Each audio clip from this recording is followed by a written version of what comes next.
I guess they're coming in here to bed. It's 11:30. These public areas, you'll see a lot of midday movement like that. The deer get used to the hunters being out here, early morning and in the evening. And they'll move around a lot midday to avoid the hunting pressure. 5 or 6, I don't know. Might have been a few more because those ones down the hill there, I hadn't seen them. They were watching me sit here talk to the camera. I was thinking about leaving, I can see if a buck doesn't come in behind them. I think they hit my scent trail and spooked off, but I'm gonna hang out. Well, it's been about an hour and a half since those does got in here and spooked on me, and nothing followed their trail up the hill. I'm going to get out of this tree and get out of here now because the wind's starting to shift and blow back the way they had come from, and I don't want to jeopardize this location any more than I already have by spooking that group of does. Because if there's one place you want to hunt during the rut, it's the areas that the does are using, because the bucks are going to show up there. It's just a matter of time. I'm going to get out of here, get back in this spot just as soon as the wind comes back around and give it another go.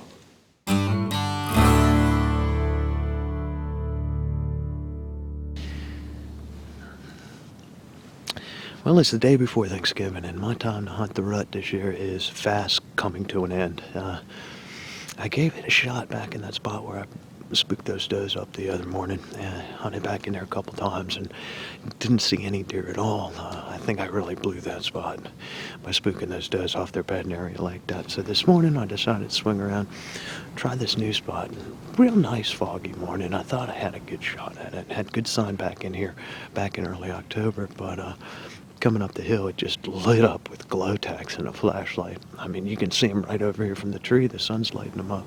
Found a glove on the ground. Looks like somebody's been hunting this area pretty hard. So I just put so much time and effort into arrowing those 2 antlerless deer so I could get a bonus buck tag after I killed that buck in September that I didn't have time to keep up on the public areas, keep my scouting up and stuff, and you really have to stay on top of fresh sign and keep your eye on spots where other hunters are hunting to have any success on public land.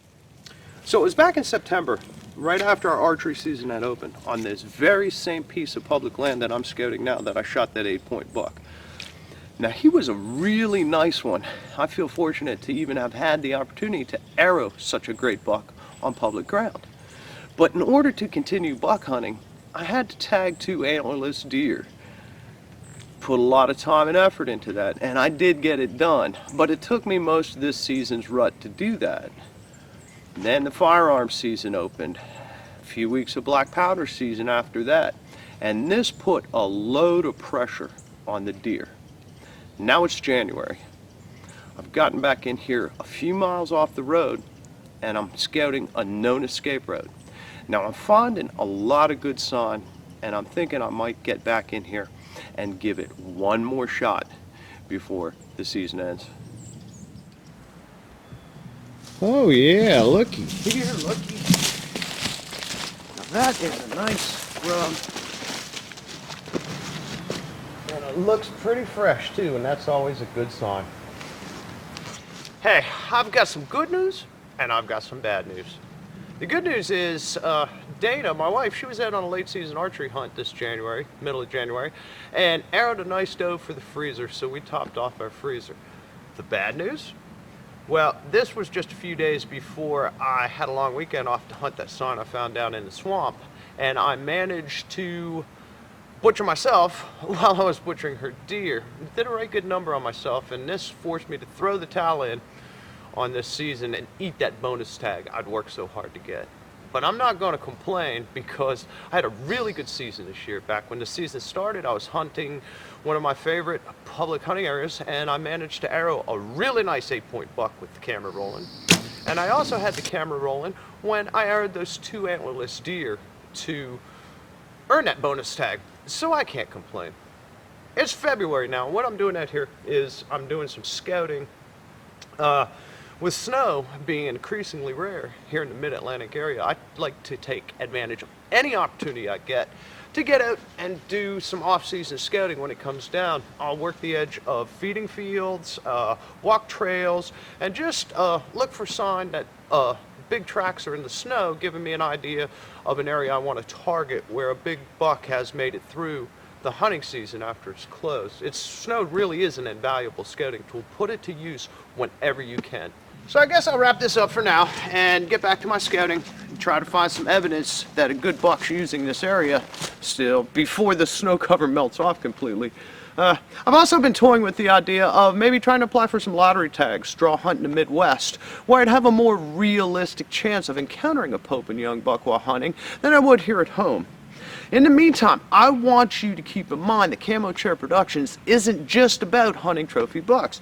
We try to have our cameras in the field with us and rolling for everything from doe hunts and turkey hunts to spring and summer fishing seasons. So make sure you join us on the web at www.camochairproductions.com and enjoy all of our adventures that we film to share with you on the web. And rest assured, the quest for public land, Pope and Young, will continue.